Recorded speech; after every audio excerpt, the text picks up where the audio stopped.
నాలుకను భద్రము చేసుకున్నవాడు శ్రమల నుండి తన ప్రాణాన్ని కాపాడుకుంటాడు.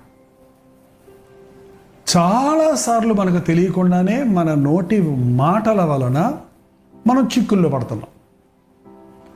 అనవసరంగా మాట్లాడి నష్టాలకు పాలవుతున్నాం. తొందరపడి మాట్లాడి తప్పు చేస్తున్నాం. అవతల వారు మనల్ని మన మాటలను బట్టి పట్టుకొని మనల్ని కించపరచడానికి లేక మనల్ని కురుగదీయటానికి మనల్ని జగడమాడటానికి మనతో ఆశపడుతున్నారు. మాటలు అసలు దేవుడు వరమండి. దేవుడు చేసిన సృష్టి అంతటిలో మాటలాడగలిగిన సామర్థ్యతను మనకే ఇచ్చాడు.